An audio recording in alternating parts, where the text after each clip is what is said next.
Hello, everyone. If you've ever had a flow that needs to read in a large number of Excel rows, you know it can take an unexpectedly long time to do so using the standard list rows action with pagination.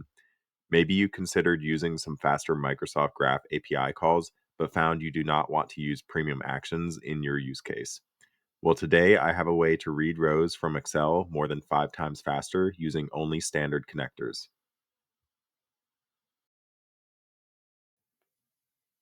So, for a brief overview of this flow, it makes a few calls to the Excel table to quickly get a rough estimate of the total number of rows in the table. Then, in the following loop, it uses that estimate to calculate how many batches it needs to read in or how many actual read calls it needs to make to the Excel table. Then it distributes all the calls among several different Excel actions and records their output values in this values compose before then continuing on to reformat all the values into a final single JSON array. So that's an overall overview of what this is all doing. But if we want to go through in more detail, starting from the top, then we see that we start with this compose action batch size, where we input the batch size we want all the Excel read actions to use. Then in the first do until loop here, we have a single list rows action, which is used to estimate how many total rows there are in a table. And we see here it's doing this by continually getting the first row after skipping some set amount, like 20,000, until the list rows doesn't return any rows at all, meaning it has gone past the total table size number of rows. And note that iteration indexes here is just the number of loop runs thus far. So that is how it's continually skipping another batch of 20,000 each time.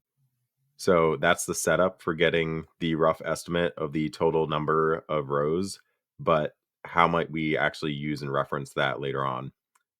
That's where we come to this expression here, and specifically where we come to this piece of this expression, where we are referencing the skip count of that initial list rows action. And one thing to understand about do until loops is when you make a reference to something from outside the do until loop, it doesn't return an array of all the values through all the iterations like the apply to each might. It just returns whatever the last value was in the last loop run. So this piece referencing the skip count is pulling in the last skip calculation, the one that must have skipped more than the total number of rows in the table. So if there was 50,000 rows in the given table, then this first loop would have run 4 times, and the last run would have a skip count of 60,000. So that last skip count is the estimate of the total number of rows or the maximum total number of rows in the table at the given time.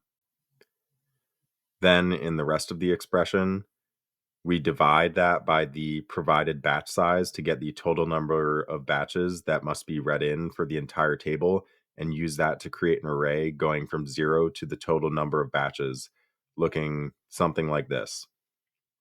So in this example, this loop will run 1, 2, 3, 4, 5, 6, 7, 8, 9, 10, 11, 12 times, which may sound like a lot, but it's actually going to run all those iterations at the same time or concurrently because we do have the concurrency setting set to on with 12 degrees of parallelism here.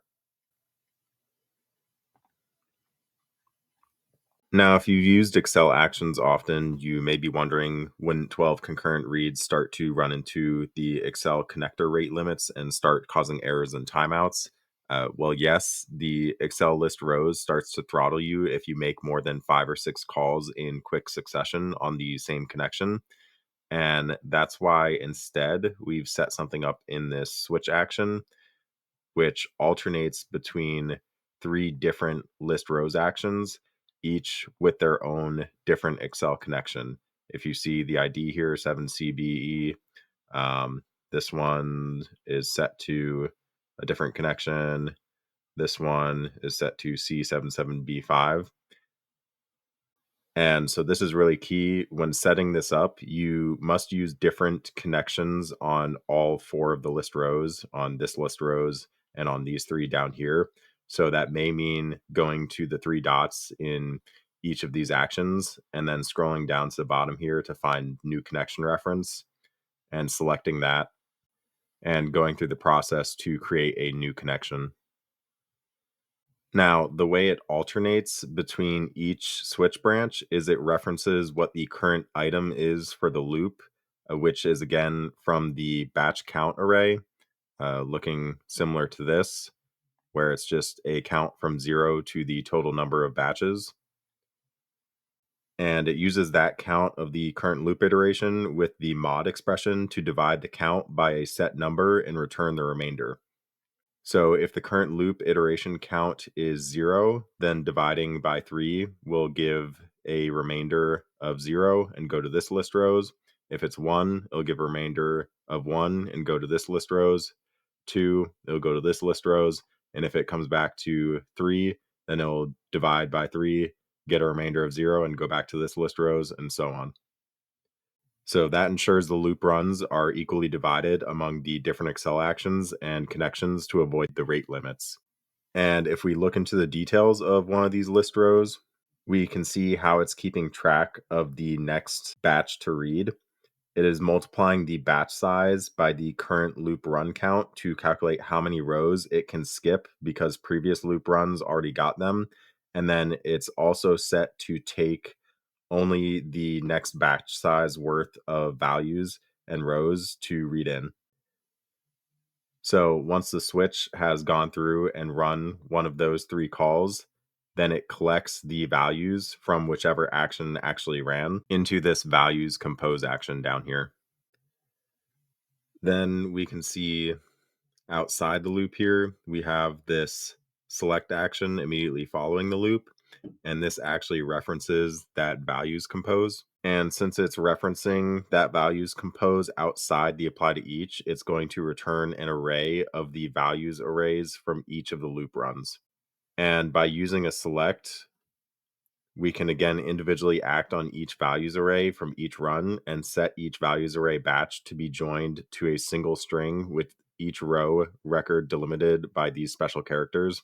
And we're doing that so that down here, after we remove any blank batches, then in the combined array action, we can ultimately join all the batches together on the same special characters. That way, every row record across all batches from all the loop runs are delimited by the same set of characters. So we can then use a split and rejoin on commas to reformat everything into a single combined stringified JSON array that can be retyped to proper JSON in our flow. So if we go over here to this Word document for a moment, I can show some of the intermediate steps for these transformations. So this is an example of what the values batches may look like coming out of the apply to each loop. You'll see that each batch is its own stringified JSON array of up to 5,000 values, and some batches are actually just blank arrays.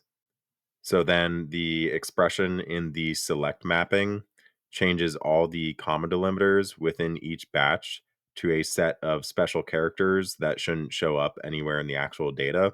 And you'll also see that the filter array removed any of the blank arrays at the end.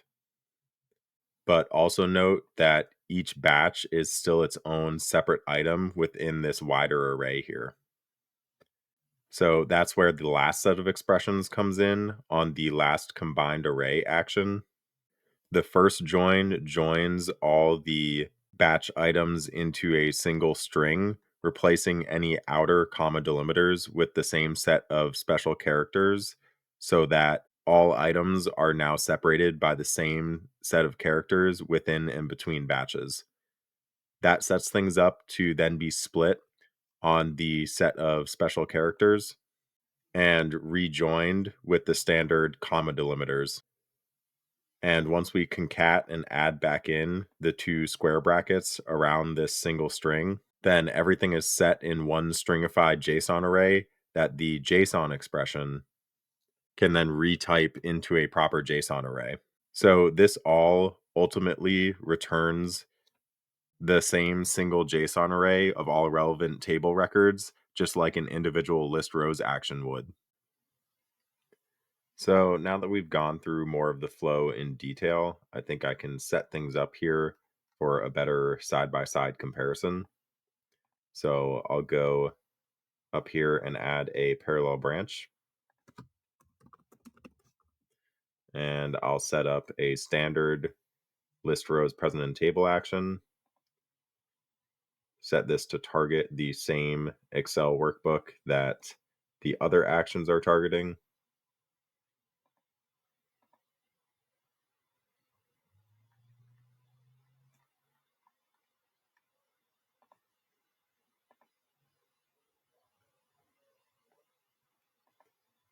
So it's targeting this table here with about 50,000 records.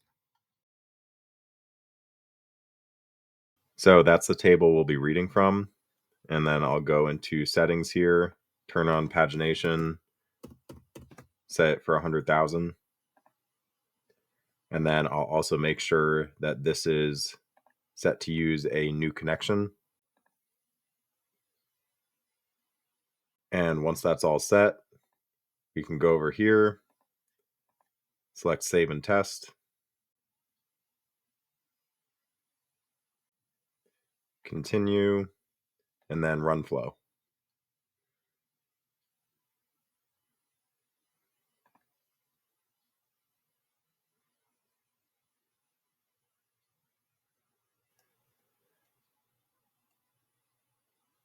So after the run is complete, we can go into the outputs here for both the standard method and for the fast read method. And we see the standard method values. Here's all the records that it got. And here's the same records from our fast read method.